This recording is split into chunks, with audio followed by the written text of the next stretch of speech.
Indonesia adalah negara dengan keberagaman suku dan budaya. Terdapat 17.000 pulau membentang dari Sabang hingga Merauke. Sebanyak 714 suku yang memiliki keunikannya masing-masing. Bahkan, beberapa budayanya telah mendunia, seperti pakaian, tarian, dan alat musik. Indonesia memiliki berbagai macam alat musik tradisional yang mendunia, mulai dari angklung, kulintang, tifa, gamelan, dan sasando. Sasando merupakan alat musik dari Nusa Tenggara Timur, tepatnya di Pulau Rote. Sasando sering diperkenalkan dalam acara festival budaya untuk merepresentasikan budaya Indonesia karena keunikan bentuk dan suaranya. Walaupun demikian, jumlah pemain sasando setiap tahunnya semakin sedikit.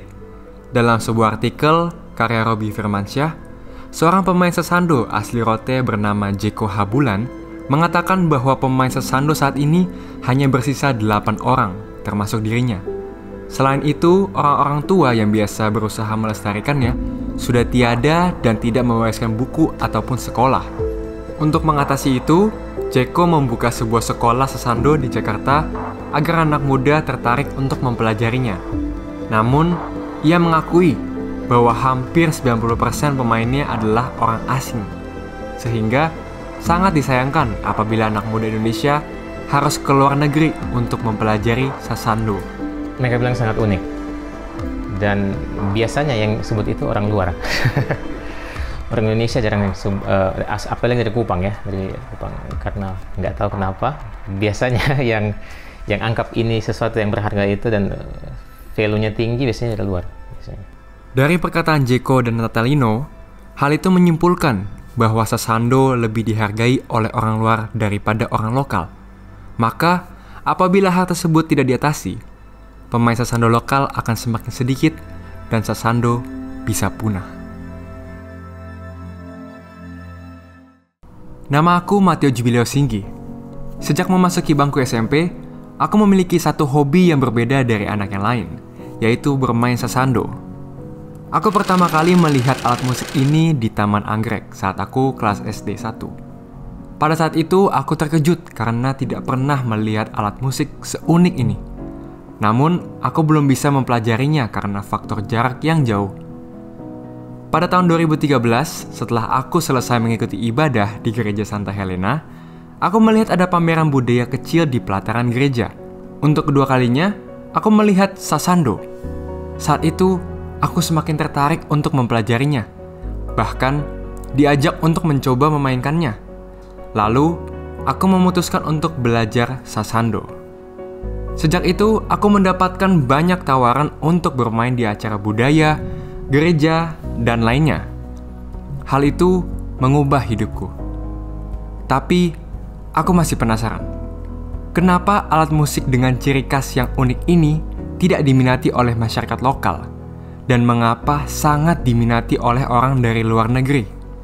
Setelah menunggu 8 tahun, aku mendapat kesempatan untuk mengunjungi tempat lahir sasando, yaitu Kupang dan Rote, untuk menemui pengrajin, pemain, dan budayawan untuk menjawab kekhawatiranku.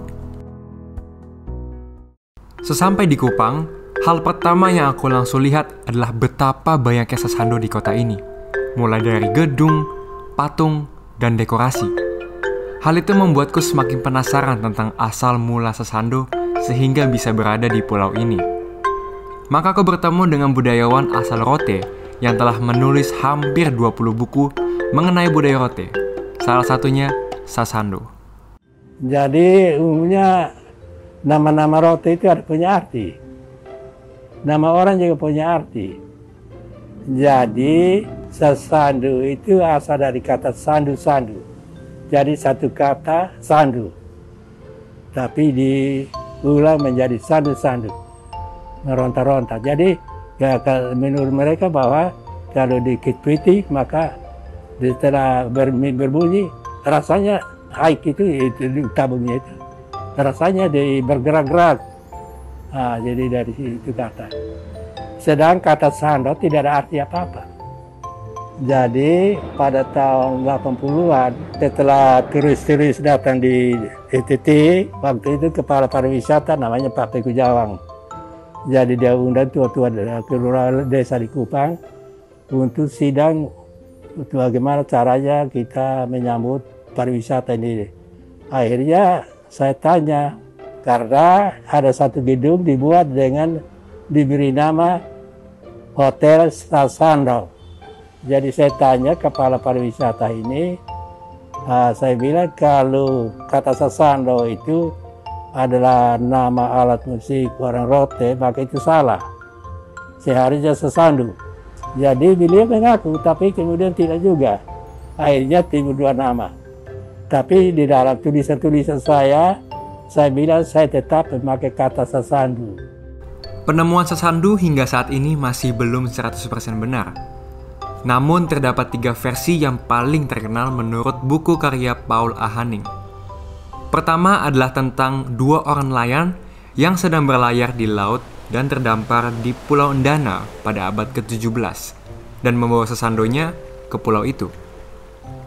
Kedua adalah seorang pemuda yang melihat seekor laba-laba sedang membuat sarangnya dan terdengar suara jaring-jaringnya yang merdu pada abad ke-13. Terakhir, menceritakan tentang 2 gembala yang mendengar sebuah nada dari bulu-bulu dombanya.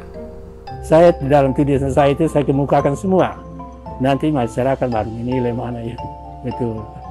Sasandu memiliki nada yang sama dengan gong rote bernama gong meko. Jumlah gong pada awalnya terdapat 5 buah, yaitu do, re, mi, sol, dan la. Kemudian berkembang menjadi 7, 9, dan 10 buah. Jumlah nada tersebut dipakai oleh nada sasandu, sehingga disebut sebagai sasandu gong. Jumlah senar sasandu juga diambil dari jumlah gong rote. Maka sasandu gong memiliki 7 hingga 12 senar untuk memainkannya.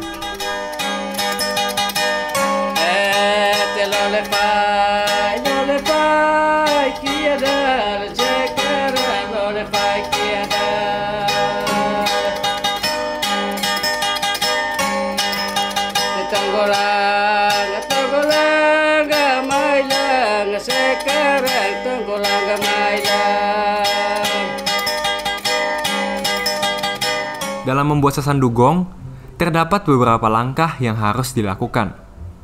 Pertama adalah pengeringan daun lontar. Daun lontar atau disebut haik harus dijemur selama 2 minggu.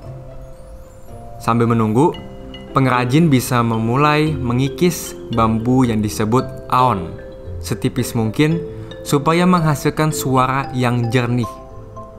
Setelah itu, kayu bagian atas atau disebut sebagai langa dan bawah biasa disebut mea akan dibubut agar bisa menyambungkan antara aon dengan haik.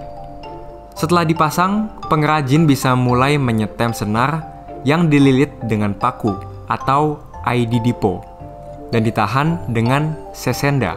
Setelah semua bagian terpasang, sasandu gong bisa dimainkan.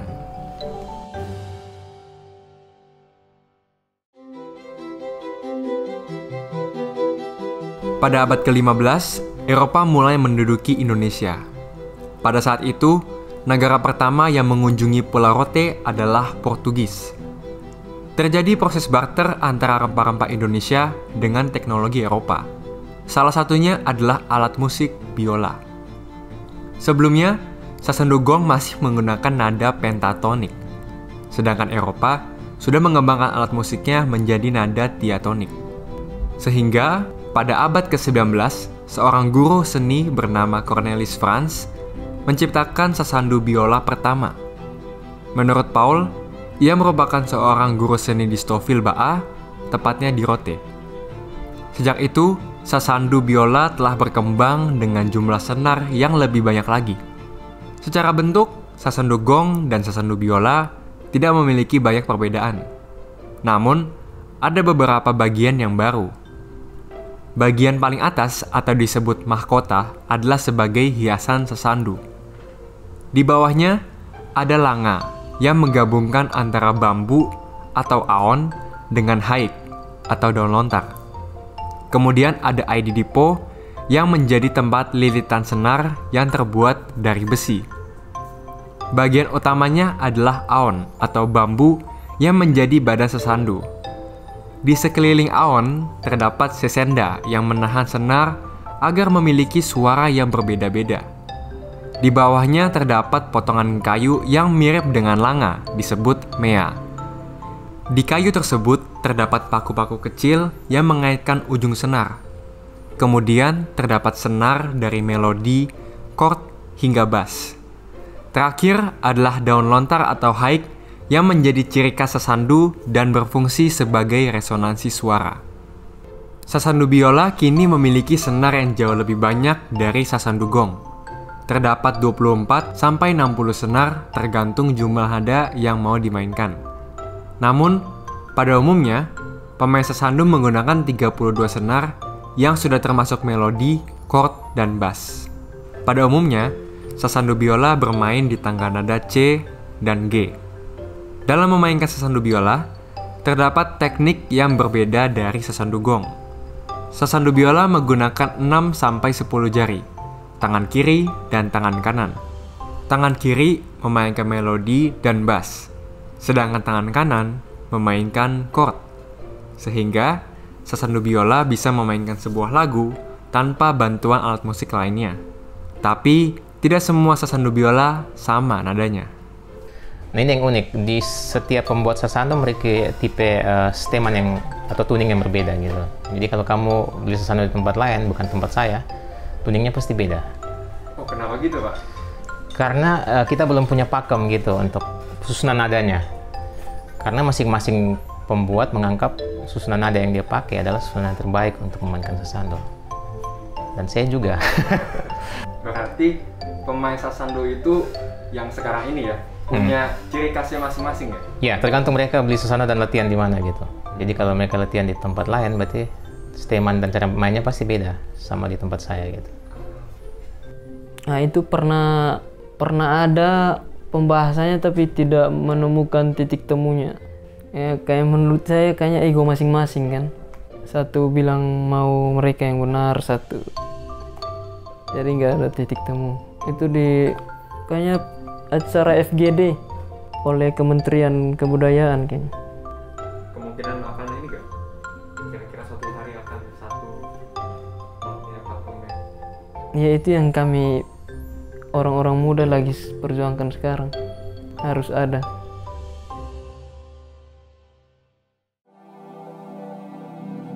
Anak muda memang memiliki peran penting untuk eksistensi sasandu di masa depan.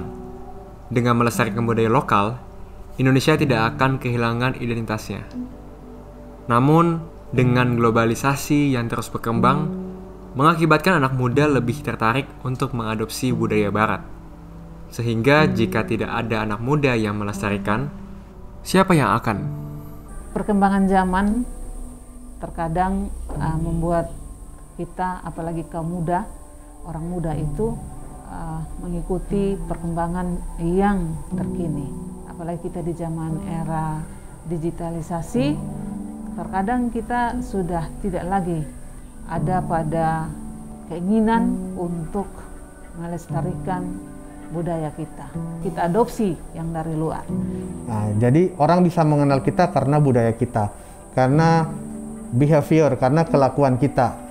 Karena apa yang kita bicarakan, orang mengenal kita dari situ. Jadi budaya harus kita tetap pertahankan. Konteksnya, jangan melupakan peninggalan leluhur.